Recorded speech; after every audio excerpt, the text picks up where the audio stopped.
నమస్తే మిత్రులారా, నేను మీ శ్రీనివాస్ చౌహాన్ అడ్వకేట్. మిత్రులారా, ప్రభుత్వ భూమిని వీలునామా రాయవచ్చా?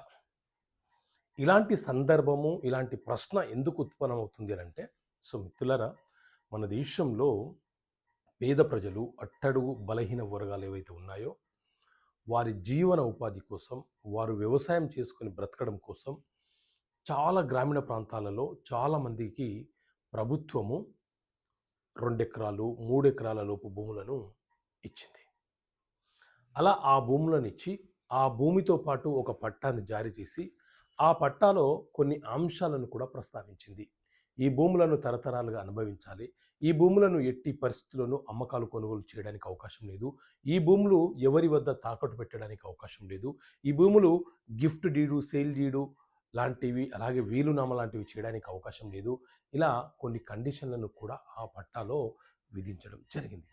అయితే మన దేశంలో పిఓటి యాక్ట్ 1977, ప్రభుత్వ భూముల అమ్మకాలు కొనుగోలు నిషేధపు చట్టం 1977 అనే ఈ చట్టాన్ని తీసుకొచ్చి, ఈ చట్టంలో చాలా స్పష్టంగా పేర్కొన్న అంశాలు ఏంటి అని అంటే, ప్రభుత్వం ఎవరికైతే అనుభవించమని ఇచ్చినటువంటి భూములు ఉన్నాయో అవి తరతరాలుగా అనుభవించాలి, కానీ ఆ భూముల అమ్మకాలు కొనుగోలు చేయడానికి అవకాశం లేదు.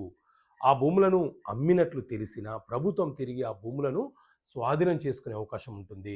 అమ్మిన వ్యక్తుల మీద, కొనుగోలు చేసిన వ్యక్తుల మీద క్రిమినల్ కేసులు కూడా నమోదు చేసే అవకాశం ఉంటుందని తెలియపరిచింది. ప్రభుత్వ భూములు ఎవ్వరికి గిఫ్ట్గా ఇవ్వడానికి, అమ్మడానికి, వీలునామా రాయడానికి అవకాశం ఉండదు. ఎవరి పేరు మీద అయితే భూమి ఉంటుందో ఆ వ్యక్తి జీవించి ఉన్నంత కాలం అతని పేరు మీదే ఉంటుంది. అతని తదనంతరము అతని వారసులు, భార్య, కుమారులు, కుమార్తెలు ఎవరైతే ఉన్నారో వారి పేరు మీదకి పౌతి అంటే అనువంశికం ద్వారా సంక్రమణ జరిగి వాళ్ళు పట్ట పొందే అవకాశం ఉంటుంది. అంతే తప్ప ఈ భూమిని వీలునామా రాయడము, అమ్మడము, నా ఒక్క కొడుకుకే ఇస్తా, ఒక కూతురికే ఇస్తా అంటే కుదరదు, చెల్లుబాటు కాదు. మిత్రులారా, ఇలాంటి బేసిక్స్ చట్టపరమైన అంశాలు మీకు తెలియపరచడం కోసం చట్టపరమైన సమస్యలకు పరిష్కారాలను పుస్తకాన్ని మీ ముందుకు తీసుకొచ్చాను.